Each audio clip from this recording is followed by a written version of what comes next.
말씀입니다. 디모데후서 3장 15절부터 17절까지 신약성경 345페이지에 있습니다.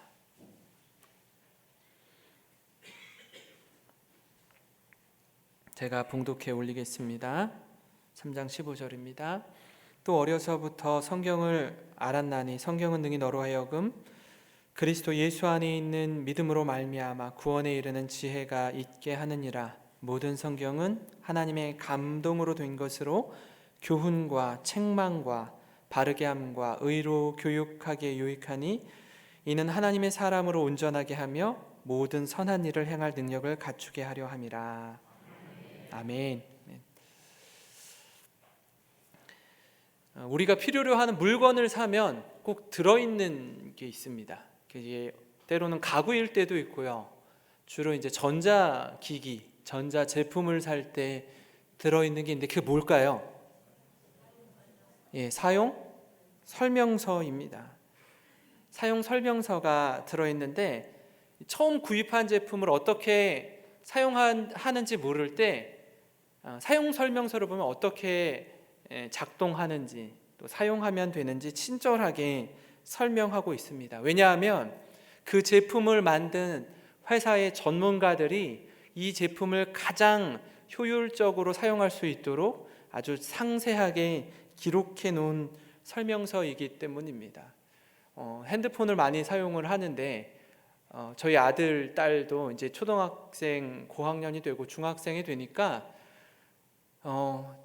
그 아이들에겐 스마트폰을 사주지는 않는데 저희 폰으로 이제 막 이것저것 누르는데 저희보다 더 잘 사용하더라고요. 가르쳐 주지 않아도 이미 제품이 아주 직관적으로 잘 나와 있기 때문에 사용 설명서를 보지 않고도 지금은 만질 수 있는, 사용할 수 있는 그런 좋은 제품들이 많이 나오고 있습니다. 하나님께서 우리를 지으셨죠. 우리를 만드셨고 하나님 자녀 삼아 주셨습니다. 그 하나님께서 우리에게 어떻게 살아야 되는지, 어떻게 사는 것이 하나님을 영화롭게 하는 삶인지 주님께서 우리에게 말씀을 통해서 알려주시는데, 웨스트민스터 소유리 문답 저희가 지난번에 제1문을 살펴보았습니다. 1문이 무엇이 아니하면 사람의 주된 목적이 무엇입니까? 이러한 질문이었습니다. 1문에 대한 답으로 사람의 첫째 되는 목적은 하나님을 영화롭게 하는 것과 영원토록 그분을 즐거워하는 것입니다. 이것이 사람의 주된 목적에 대한 답이었습니다. 하나님을 영화롭게 하고 또 하나님을 영원토록 즐거워하는 것인데, 그럼 어떻게 하면 이렇게 하나님을 영화롭게 할 수 있을까요? 라는 질문을 제2문에 이렇게 질문하고 있습니다.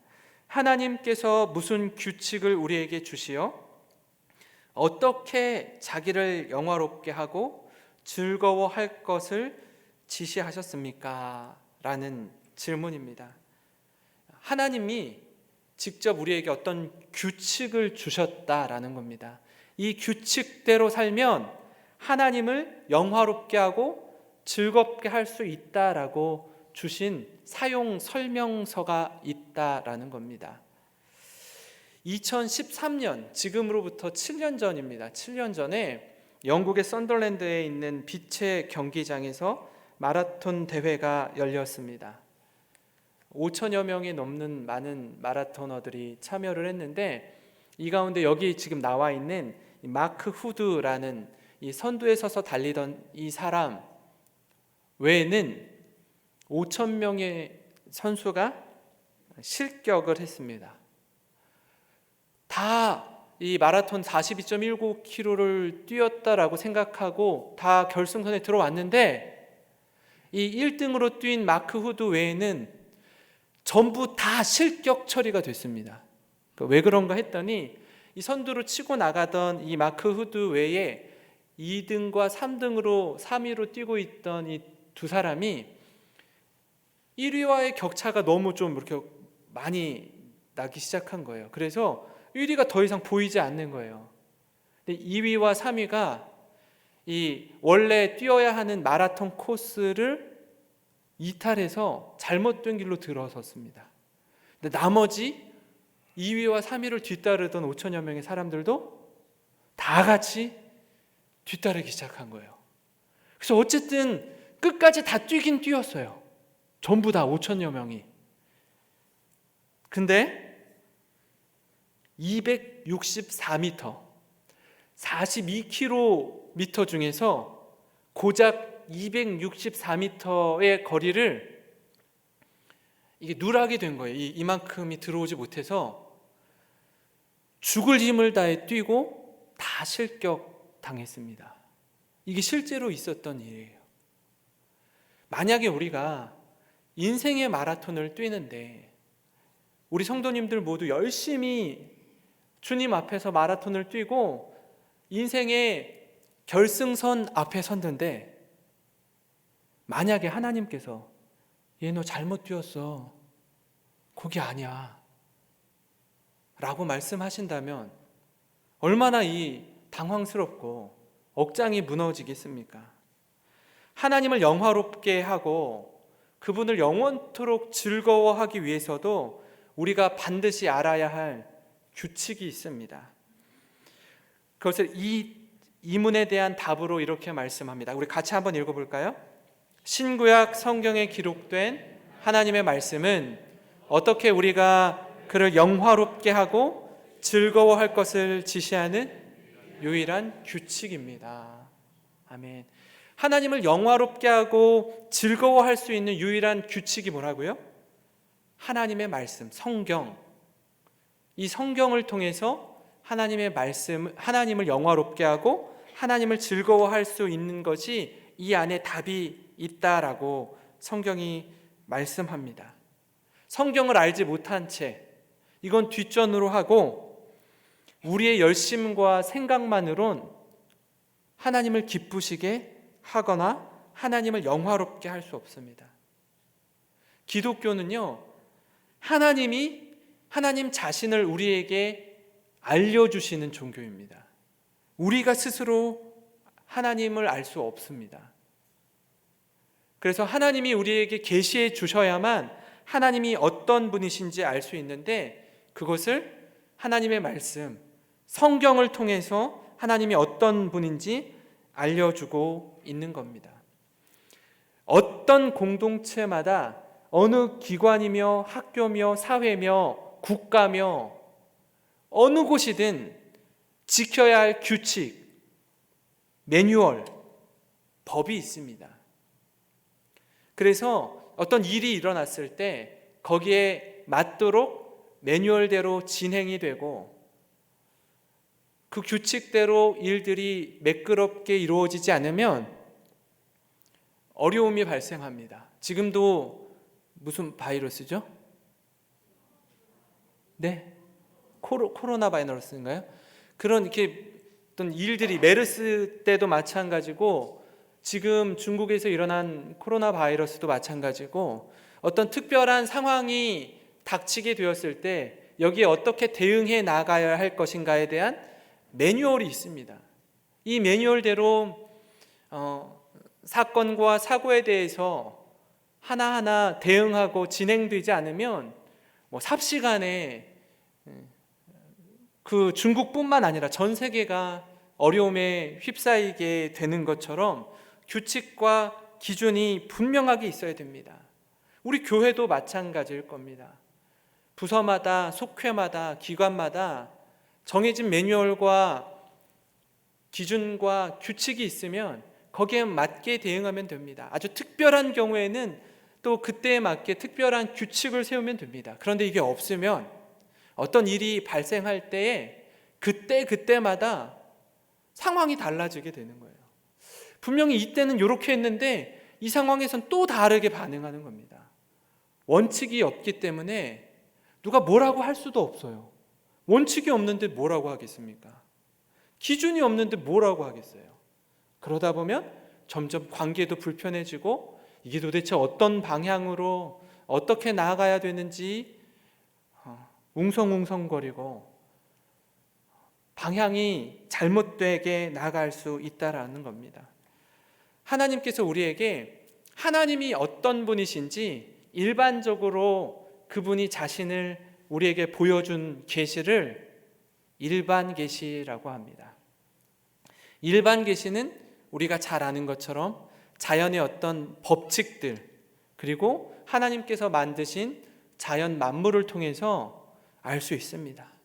지구가 하루에 한 번씩 자전하는 것이나 1년에 한 번씩 공전하는 것이나 중력의 법칙이 작용하는 것이나 여러 자연의 환경들을 통해서 하나님이 어떤 분이신지 알 수 있습니다. 그리고 인과응보, 뿌린 대로 갚아주시는 하나님, 지는 자가 이기는 거다, 자기 원수는 남이 갚아준다는 속담 등 하나님이 어떻게 이 땅을 섭리해 주는지를 보여주는 일반적인 법칙입니다. 계시입니다. 그러나 그것만으로는 하나님을 명확하게 알 수 없습니다. 특별하게 우리에게 보여주신 계시가 바로 이 성경 말씀입니다. 또 성경을 통해서도 하나님이 어떤 분이셨는지, 아브라함에게는 횃불 가운데서 언약을 세우시는 하나님으로, 모세에게는 타는 가시떨기 나무 불꽃을 통해서, 욥에게는 폭풍 가운데 말씀하셨고, 에덴 동산에서는 아담과 하와를 통해 이야기를 나누셨습니다. 이런 모든 것들이 특별 계시의 한 부분입니다. 하나님께서 우리에게 주신 이 성경 말씀, 하나님이 어떤 분이신지, 또 하나님을 어떻게 하면 영화롭게 할 수 있는지 보여주신 기준과 내용입니다. 만약에 하나님이 어떤 분이신지 구전으로만, 말로만 전해졌다면 어떤 일이 일어났을까요? 과장과 거품이 심하게 있었을 겁니다. 왜냐하면 우리가 사람과 사람과의 대화를 통해서도 이 말들이 전혀 다르게 옮겨가는 모습을 볼 수 있기 때문에 그렇습니다. 그래서 하나님께서 문자를 통해서, 성경을 통해서 하나님이 어떤 분이신지를 우리에게 가르쳐 주셨고 알려주셨습니다. 베드로후서 1장 20절과 21절 말씀입니다. 같이 한번 읽어볼까요? 먼저 알 것은 성경의 모든 예언은 사사로이 풀 것이 아니니 예언은 언제든지 사람의 뜻으로 낸 것이 아니요 오직 성령의 감동하심을 받은 사람들이 하나님께 받아 말한 것이니라. 아멘. 이 성경 66권의 말씀을 각기 다른 저자가 기록하고 있는데, 하나님은 이들을 그저 로봇처럼 내가 말할 테니 니네가 받아 적어라 라고 기록하도록 하지 않으셨어요. 하나님은요, 각 사람의 사회적 지위나 지식이나 교육이나 환경을 통해서 그 사람의 고유의 특징을, 개성을 하나하나 다 살려서 기록해 준 말씀입니다. 이 말씀을 통해서 하나님의 뜻이 수천 년에 걸쳐서 기록된 이 말씀이 오류가 없이, 또 동일하게 예수 그리스도에 대해서 한 목적과 방향을 갖고 놀랍게 기록되었다라는 것은 하나님께서 원저자임을 성경이 말씀하고 있습니다. 제가 대전에 6년 정도 살았는데요, 대전에 가면 연구소들이 많이 있습니다. 그 중에 하나의 연구소가 표준과학연구원입니다. 여기가 뭐 하는 데냐면 국가 측정 표준의 대표 기관입니다. 우리 어렸을 때, 제가 어렸을 때 저도 기억이 잘 안 나는데, 이 한 돼, 한 말 이런 거 있잖아요.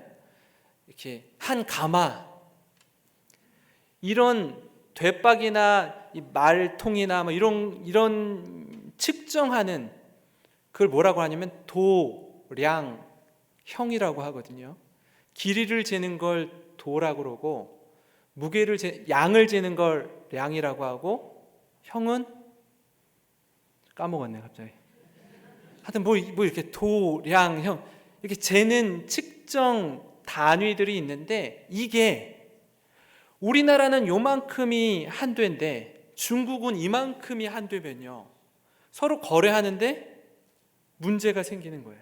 우린 이만큼이니까 이만큼 달라고 하는데, 우리나라는 요만큼이 한도다, 요만큼 가져가라 하면 다툼이 일어나죠. 그래서 전 세계가 동일한 표준의 길이나 무게나 어떤 형태를 측정하는 기관이 표준과학연구원입니다. 이 기준이 없으면 서로 다투게 되고 어렵게 됩니다. 국가별 기준이 일정해야 물품을 거래할 때 착오가 생기지 않기에 국제적인 기준과 표준을 세워서 공유하는 겁니다. 이 캐논 들어보셨습니까? 캐논 뭐죠? 카메라 브랜드 중에 하나입니다. 그 캐논의 뜻이 뭐죠? 캐논의 뜻이 무엇을 측정하는 자, 표준, 기준이라는 뜻입니다. 다시 말하면 아마 카메라 회사의 캐논이라는 브랜드의 카메라 회사는 우리가 카메라 회사의 기준이 되겠다, 카메라 하면 캐논이다 라고 하고 싶은 마음에 이름을 그렇게 지었을 것입니다. 우리 인생의 표준, 우리 인생의 캐논, 잣대, 기준이 되어 있는 것이 무엇이라고요? 하나님의 말씀, 성경입니다. 이 성경을 통해서 하나님이 원하시는 뜻이 무엇인지, 우리가 앞으로 어떻게 살아야 되는지, 무엇이 하나님을 기쁘시게 하는 삶이고 하나님을 영화롭게 하는 삶인지, 이 삶을 통해 우리 또한, 이 땅에서 삶을 살아가는 우리 또한 정말 행복하고 기쁘고 복된 삶을 살아가는 저와 여러분이 되시기를 주님의 이름으로 축원합니다. 우리 같이 기도드리겠습니다. 하나님 아버지, 우리가